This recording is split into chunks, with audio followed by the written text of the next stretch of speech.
નમસ્કાર મિત્રો, સ્વાગત છે તમારું આપણી આ યુટ્યુબ ચેનલમાં જેનું નામ છે ગુજરાતી જીકેની જમાવટ.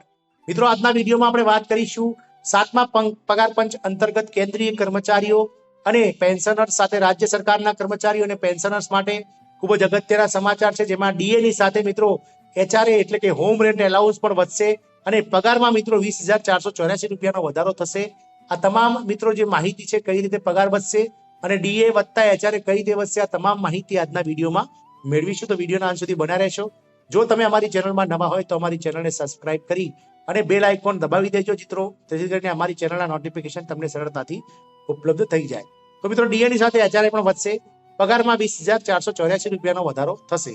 ડીએ અને એચઆરએ વધારો કર્મચારીઓ માટે આજે મોટા સમાચાર આવે છે. સરકાર ટૂંક સમયમાં ડીએ ની સાથે એચઆરએમાં પણ વધારો કરવા જઈ રહી છે, જેના કારણે કર્મચારીઓના પગારમાં 20,484 રૂપિયા સુધીનો વધારો થઈ શકે છે.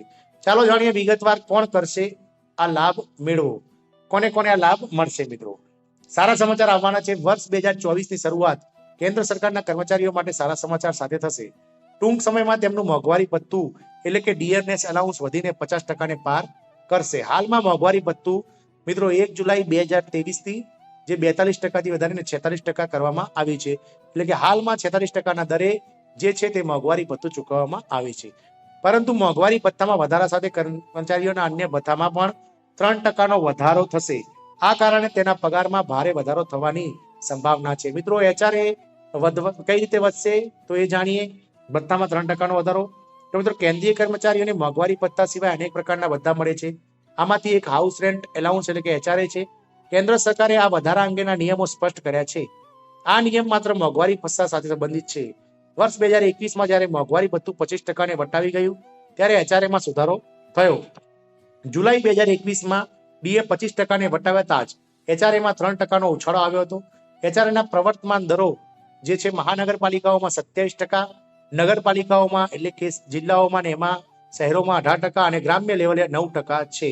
હવે આપણે મોંઘવારી ભથ્થામાં વધારે રાહ જોવી પડશે. નવા વર્ષમાં મોંઘવારી ભથ્થું જો 50% સુધી પહોંચવાની આશા છે. જો આમ થશે તો ફરી એચઆરએ એકવાર 3%નો વધારો થશે. મિત્રો, કર્મચારીઓને એચઆરએમાં લાભ મળી રહ્યો છે. કેન્દ્રીય કર્મચારીઓ માટે હાઉસ રેન્ટ એલાઉન્સ એટલે કે એચઆરએ નું સંશોધન મોંઘવારી ભથ્થાના આધારે કરવામાં આવે છે. તમામ કર્મચારીઓને વધારેલા એચઆરએનો લાભ મળશે. શહેરી શ્રેણી અનુસાર એચઆરએ 27%, 18% અને 9%ના દરે ઉપલબ્ધ છે. આપણે આગળ વાત કરી તે પ્રમાણે મ્યુનિસિપલ એટલે કે અર્બન વિસ્તારમાં જે એચઆરએ છે બેઝિકના 27%, નગરપાલિકાઓ અને નાના શહેરોમાં મિત્રો જે છે તે બેઝિકના 18% અને ગ્રામ્ય વિસ્તારોમાં બેઝિકના 9%ના દરે જે છે તે અત્યારે એચઆરએ ચૂકવવામાં આવશે. સરકારે વર્ષ 2015માં આ માટે એક મેમોરેન્ડમ બહાર પાડ્યું હતું. આમાં એચઆરએ ને ડીએ સાથે જોડવામાં આવ્યું હતું. તેના 3 દર નક્કી કરવામાં આવ્યા હતા: 0, 25 અને 50%. હાઉસ રેન્ટ એલાઉન્સમાં આગામી સુધારો 3% હશે. મહત્તમ વર્તમાન દર 27% છે. સુધારણા પછી એચઆરએ 30% થશે, પરંતુ આ ત્યારે જ થશે જ્યારે મોંઘવારી ભથ્થું 50% સુધી પહોંચશે. મેમોરેન્ડમ મુજબ ડીએ 50% સુધી પહોંચતા જ એચઆરએ 30%, 20% અને 10% થઈ જશે. હાઉસ રેન્ટ એલાઉન્સ એચઆરએ ની શ્રેણીઓ એક્સ, વાય અને ઝેડ ના શહેરો અનુસાર છે. એક્સ કેટેગરીમાં આવતા કેન્દ્રીય કર્મચારીઓને 27% એચઆરએ મળે છે, જે 30% થઈ જશે જો ડીએ 50% થશે તો.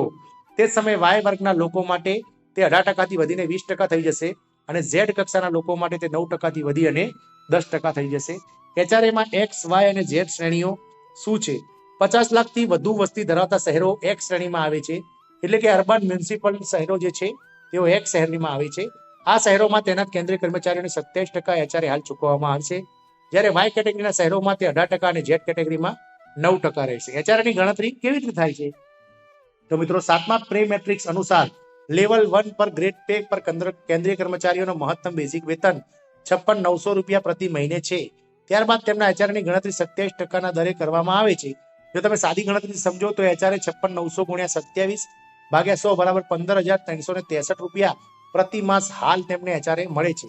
30% એચઆરએ થતા મિત્રો તેમનું એચઆરએ જે છે તે 56,900 ગુણ્યા 30 ભાગ્યા 100 એટલે કે 17,070 રૂપિયા દર મહિને થશે. એટલે કે એચઆરએમાં કુલ તફાવત દર મહિને 1,707 રૂપિયા. આમ એચઆરએમાં કુલ વાર્ષિક જે તફાવત છે તે 20,000 રૂપિયા જેટલો વાર્ષિક પગાર જે છે તે કેન્દ્રીય કર્મચારીઓનો વધી શકે છે. મિત્રો, કેન્દ્રીય કર્મચારીઓ જો આ લાગુ પડશે તો દરેક રાજ્ય સરકારોએ પણ આ લાગુ પડવું પડશે. આમ મોંઘવારી ભથ્થું જો 50% પાર થશે તો આપોઆપ જે HRA છે તે 3% વધી જશે અને અલગ અલગ કેટેગરી જે XYZ એટલે કે મ્યુનિસિપલ અને શહેરો અને ગ્રામીણ વિસ્તારોમાં મિત્રો તે અનુક્રમે 27, 18 અને 9 થી વધી અને મિત્રો 30, 20 અને 10% એમ HRA 3 પ્રકારમાં વહેંચાઈ જશે. મિત્રો આશા રાખીશું કે આ માહિતીથી આપ સંતુષ્ટ હશો. જય હિન્દ, અસ્તુ.